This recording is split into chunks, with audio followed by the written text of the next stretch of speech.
We have schools because we hope that someday when children have left schools that they will still be able to use what it is that they've learned. And there is now a massive amount of evidence from all realms of science that unless individuals take a very active role in what it is that they're studying, unless they learn to ask questions, to do things hands-on, to essentially recreate things in their own mind and then transform them as is needed, the ideas just disappear. The student may have a good grade on the exam. We may think that he or she is learning, but a year or two later, there's nothing left. If, on the other hand, somebody has carried out an experiment himself or herself, analyzed the data, made a prediction and saw whether it came out correctly, if somebody is doing history and actually does some interviewing himself or herself, oral histories, then reads the documents, listens to it, go back and asks further questions, writes up a paper, that's the kind of thing that's going to adhere, where if you simply memorize a bunch of names and a bunch of facts and even a bunch of definitions, there's nothing to hold on to. The idea of multiple intelligences comes out of psychology. It's a theory that was developed to document the fact that human beings have very different kinds of intellectual strengths, and that these strengths are very, very important in how kids learn, and how people represent things in their minds, and then how people use them in order to show what it is that they've understood. If we all had exactly the same kind of mind and there was only one kind of intelligence, then we could teach everybody the same thing in the same way and assess them in the same way, and that would be fair.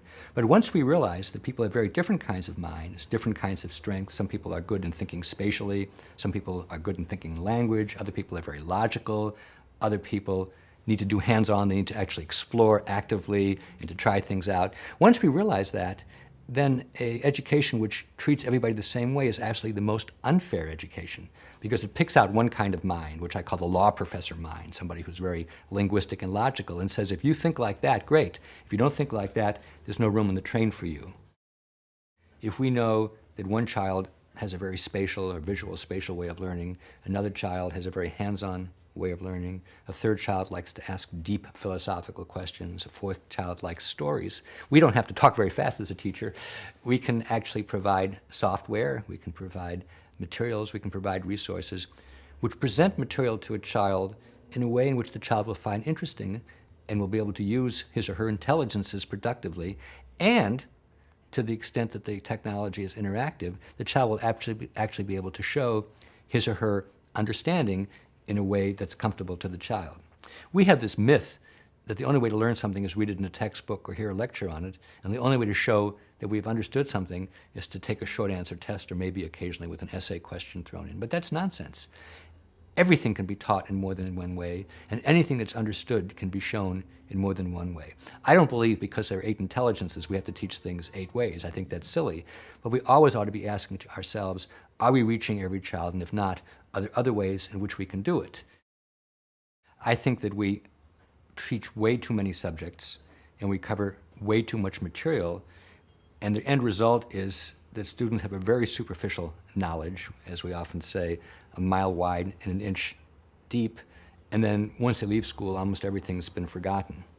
And I think that school needs to change to have a few priorities and to really go into those priorities very deeply.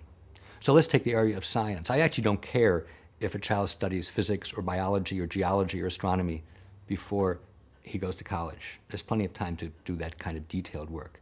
I think what's really important is to begin to learn to think scientifically, to understand what a hypothesis is, how to test it out and see whether it's working or not. If it's not working, how to revise your theory about things. That takes time. There's no way you can present that in a week or indeed even in a month. You have to learn about it from doing many different kinds of experiments, seeing when the results are like what you predicted, seeing when they're different, and so on. But if you really focus on science in that kind of way, by the time you go to college, or if you don't go to college, by the time you go to workplace, you'll know the difference between a statement which is simply a matter of opinion or a prejudice and one for which there's solid evidence. The most important thing about assessment is knowing what it is that you should be able to do. And the best way for me to think about it is a child learning a sport or a child learning an art form.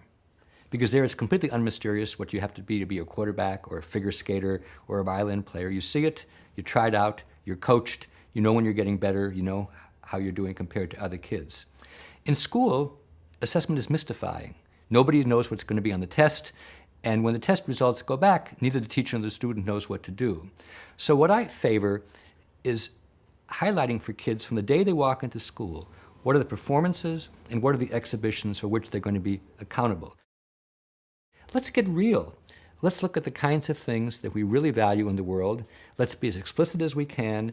Let's provide feedback to kids from as early as possible, and then let them internalize the feedback so they themselves can say what's going well, what's not going so well. I'm a writer, and initially I had to have a lot of feedback from editors, including a lot of rejections. But over time, I learned what was important. I learned to edit myself, and now the feedback from editors is much less necessary. And I think anybody as an adult knows that as you get to be more expert in things, you don't have to do so much external critiquing. You can do what we call self-assessment. And in school, assessment shouldn't be something that's done to you. It should be something where you are the most active agent. I think for there to be long-standing change in American education that is widespread rather than just on the margins, first of all, people have to see examples of places which are like their own places where the new kind of education really works, where students are learning deeply, where they can exhibit their knowledge publicly, and where everybody who looks at the kids says, that's the kind of kids I want to have. So we need to have enough good examples. Second of all, we need to have the individuals who are involved in education, primarily teachers and administrators, believe in this, really want to do it, and get the kind of help that they need in order to be able to switch, so to speak, from a teacher-centered, let's stuff it into the kid's mind kind of education to one where the preparation is behind the scenes and the child himself or herself is at the center of learning. Third of all, I think we need to have assessment schemes which really convince everybody that this kind of education is working. It does no good to have child-centered learning and then have the same old multiple choice tests which were used 50 or 100 years ago. Finally, I think there has to be a political commitment which says that this is kind of education which we want to have in our country and maybe outside this country for the foreseeable future. And as long as people are busy bashing teachers or saying that we can't try anything new because it might fail, then reform will be stifled as it has been in the past. For more information on what works in public